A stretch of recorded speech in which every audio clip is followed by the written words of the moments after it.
pihak yang sangat bertanggung jawab akan terjadinya konflik yang ada di Pemalang itu. Akan terjadinya konflik yang disebabkan dari konflik nasab ini. Siapa kira-kira? Yang pertama pemerintah, yang kedua PBNU, Nahdlatul Ulama, dan yang ketiga MUI.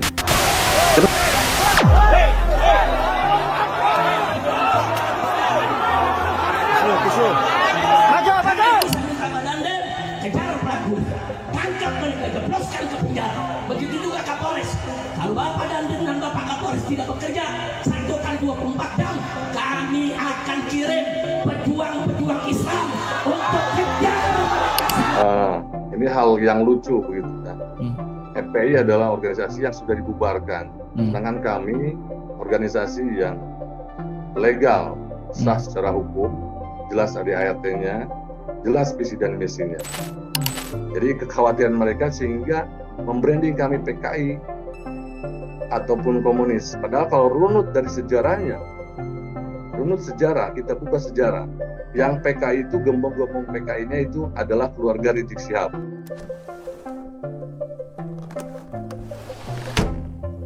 Halo teman-teman, jumpa lagi dengan saya di Ilan Army Channel. Pembahasan saya tentang konflik nasab yang mempertemukan antara klan Baklawi yang dimana di Indonesia itu berada di bawah naungan Robitoh Alawiyah dengan Kiai Imad, kelompoknya Kiai Imad dengan jargon tesis Kiai Imad. Di dalam video saya yang dahulu itu sudah saya tegaskan bahwasannya konflik di antara dua kubu ini mempunyai potensi yang sangat besar sekali untuk memecah belah umat Islam yang ada di Indonesia. Yang dimana di dalam video tersebut juga saya sertakan alasannya kenapa mempunyai potensi yang sangat besar, karena kita ketahui bersama bahwasannya sebagian besar masyarakat kita itu masih mempunyai pola pikir hitam dan putih saja. Ketika masyarakat kita itu meyakini dengan apa yang diyakini, meyakini kelompoknya yang paling benar, maka akan menganggap kelompok lain itu salah. Ketika masyarakat kita itu berada di dalam satu golongan, misalkan di dalam satu golongan habaib atau di dalam satu golongan Kiai Imad, tentunya akan menganggap di luar golongannya itu adalah salah. Itulah pola pikir yang mendasari saya bahwasanya konflik antara kelompoknya Kiai Imad dan kelompok Baklawi itu mempunyai potensi besar memunculkan perpecahan di dalam umat Islam yang ada di Indonesia. Nah, dan apa yang saya khawatirkan saat ini terjadi. Nah, konflik yang mempertemukan antara dua organisasi yang masih berumur seumuran jagung, yaitu FPI dan PWILS, yang dimana kita ketahui bersama dua organisasi tersebut berafiliasi dengan dua kelompok. FPI berafiliasi dengan kelompoknya para habaib dan PWILS itu berafiliasi dengan kelompoknya Kiai Imad. Lah, konflik yang terjadi, yang saya khawatirkan itu terjadi kemarin di Pemalang, Jawa Tengah, yang dimana pada waktu itu saat Habib Rizik mau mengadakan safari dakwahnya, mau mengadakan tabligh akbar di Pemalang, Jawa Tengah, beliau mendapatkan penolakan dari PWILS, yang dimana sebelum mengadakan tabligh akbar, pihak PWILS sudah menebar video-video yang menyatakan penolakannya, bahkan sampai video-video ancaman kepada Habib Rizik. Lah, di situ ketika Habib Rizik tidak memperdulikan ancaman-ancaman tersebut, karena yang mempercayakan bahwasanya negara kita adalah negara hukum, dan yang terjadi di situ bentrok antar dua kelompok yang kita ketahui bersama bahwasanya kedua-duanya itu adalah umat Islam. Dari konflik yang terjadi di Pemalang itu, yang menemukan antara masa FPI dengan PWILS, yang dimana kita ketahui bersama bahwasanya kedua organisasi tersebut berafiliasi dengan Habaib, pendukung Habaib, dan yang satunya berafiliasi dengan penolak nasab Habaib. Itu seharusnya ada pihak-pihak yang sangat bertanggung jawab sekali. Dan di sini menurut saya pribadi, siapakah pihak-pihak yang bertanggung jawab itu? Itu menurut saya ada 3 pihak yang sangat bertanggung jawab akan terjadinya konflik yang ada di Pemalang itu, akan terjadinya konflik yang disebabkan dari konflik nasab ini. Siapa kira-kira? Yang pertama pemerintah, yang kedua PBNU, Nahdlatul Ulama, dan yang ketiga MUI. Kenapa pemerintah? Pada awal konflik itu seharusnya pemerintah itu jeli, seharusnya pemerintah itu melihat bahwasanya konflik antara Kiai Imad, kelompoknya Kiai Imad, dengan konfliknya para Habaib ini, Robitah Alawiyah ini, itu mempunyai potensi yang sangat besar sekali untuk memecah belah bangsa kita, yang dimana kita ketahui bersama bahwasanya mayoritas dari masyarakat Indonesia itu adalah beragama Islam, dan agamanya Islam pun agama Islam yang fanatik. Ketika kecenderungan kepada Habaib, para muhibbin itu dilawan dengan golongannya Kiai Imad yang menolak nasab para Habaib ini, tentunya itu akan memecah belah umat Islam kita. Dan di sini pada waktu itu pemerintah mendiamkan sampai detik ini. Karena apa? Ya mungkin ini suudzon saya kepada pemerintah. Mungkin di situ ada kekuatan politik ketika pemerintah cenderung membela Habaib. Para politikus culas itu tidak mau kehilangan masanya dari yang pro Habaib, kemungkinan seperti itu. Begitu juga sebaliknya ketika para politikus culas itu lebih cenderung kepada tesisnya Kiai Imad, misalkan mereka tidak mau kehilangan masanya dari para Habaib. Tadi kebalik. Ya sebaliknya ketika cenderung kepada Habaib, para politikus culas itu tidak mau kehilangan masanya dari kelompoknya Kiai Imad. Jadi pemerintah tidak mengambil sikap di situ karena apa? Karena akan mengurangi ceruk masanya, mengurangi ceruk masa ketika nanti ada pemilihan umum. Itu menurut suudzon saya.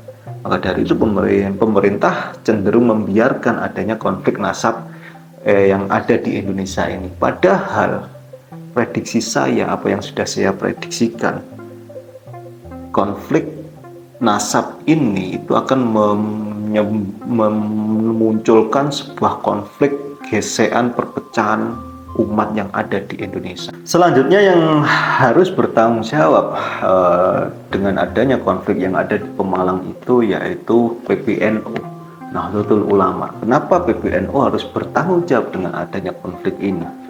Karena yang konflik yang terjadi di Pemalang itu sebagian besar itu masyarakat Nahdlatul Ulama secara kultural, yang dimana kita ketahui bersama bahwasannya para Habaib, para pendukung Kiai Imad itu banyak yang termasuk di dalam Nahdlatul Ulama secara kultural maupun secara struktural. Tapi ketika konflik nasab itu mencuat, PBNU pun juga cari aman. PBNU tidak mengeluarkan sikap apapun. Bahkan seharusnya PBNU yang mewadahi dari orang-orang tersebut itu menggelar kajian ilmiah, seharusnya mempertemukan keduanya, ditabayunkan apakah tesis Kiai Imad itu benar-benar ilmiah, apakah nasab dari Baklawi itu tersambung ke Rasulullah atau tidak. Itu seharusnya PBNU membuka ruang selebar-lebarnya, mempertemukan kedua kelompok ini agar menemukan satu titik temu yang sama dengan pembuktian. Tetapi apa yang dilakukan oleh PBNU malah mengarahkan kita seharusnya menyikapinya dengan berhusnudzon saja tanpa pembahasan ilmiah. Inilah yang menyebabkan kenapa konflik nasab ini semakin membesar, karena sekelas PBNU saja tidak tidak mengambil sikap yang dimana kita ketahui bersama bahwasanya di dalam PBNU itu adalah ada suatu baju masail misalkan, mungkin ditarik di situ, dibahas di situ, apakah kajian tesis Kiai Imad itu ilmiah benar bisa dibuktikan, mungkin bisa ditarik di situ seharusnya, tetapi tidak dilakukan oleh PBNU, ya dimana malah PBNU mengurusi Sondorok mengeluarkan fatwa haramnya kemarin. Dan siapa yang bertanggung jawab selanjutnya setelah pemerintah, PBNU, dan yang paling terakhir yaitu MUI, Majelis Ulama Indonesia. Kenapa MUI di sini harus bertanggung jawab? Ya, yang konflik kedua kubu itu umat Islam semuanya. Yang PWILS bilangnya Allahu Akbar, yang FPI juga ketika konflik juga bilangnya Allahu Akbar. Terus di sini peran MUI apa ya? MUI itu adalah Majelis Ulama Indonesia yang tidak hanya menjaga keseimbangan umat Islam yang ada di Indonesia. Tugasnya itu bukan hanya cara menjaganya, bukan hanya mengeluarkan fatwa-fatwa halal haram saja. Tentunya ketika ada konflik seperti ini, MUI juga harus mengambil sikap. Mengambil sikapnya ya bagaimana? Ya caranya memediasi antara kelompok tersebut, kedua kelompok tersebut, mempertemukan apakah yang dikeluarkan tesis Kiai Imad ini benar-benar ilmiah dan bisa dibuktikan secara ilmiah, atau sebaliknya bahwasanya nasab dari klan Baklawi, dari para Habaib itu memang tidak tersambung Rasulullah kepada Rasulullah. Lah, otoritas-otoritas seperti pemerintah, NU, MUI itu cenderung lebih diam, cenderung cari aman. Karena apa? Karena yang ada tokoh-tokoh, menurut saya ada oknum-oknum dari pemerintahan, oknum-oknum dari NU, dari MUI yang ceruknya itu tidak mau terganggu, karena ceruknya itu bisa memanfaatkan dari kedua belah pihak. Dan ini yang sangat fatal sekali ketika otoritas-otoritas yang seharusnya bisa mencegah lebih dini konflik ini semakin membesar, tetapi otoritas-otoritas tersebut mendiamkan, ya akhirnya konflik seperti Pemalang yang ada di Pemalang itu terjadi, meletus, kekerasan fisik, bahkan banyak yang sampai terluka kemarin itu. Kalau sudah begini, apa yang dilakukan pemerintah, apa yang dilakukan NU, apa yang dilakukan MUI cuma mengecam saja. Dan harus langsung mengambil sikap, mempertemukan kedua belah kelompok, pihak Kiai Imad, pihak PWILSI, pihak Habaib harus dipertemukan, membuat kesepakatan, membuat tabayun-tabayun tentang nasab yang dipermasalahkan itu, sehingga memunculkan suatu keputusan yang disepakati bersama. Itu pentingnya sebetulnya, menjaga kerukunan umat itu pentingnya di situ, bukan malah mengurusi hal-hal remeh-temeh seperti Sondorok. Ya itu memang penting, sebetulnya itu juga memang penting masalah Sondorok itu, tetapi ini jauh lebih penting. Ini menyangkut apa?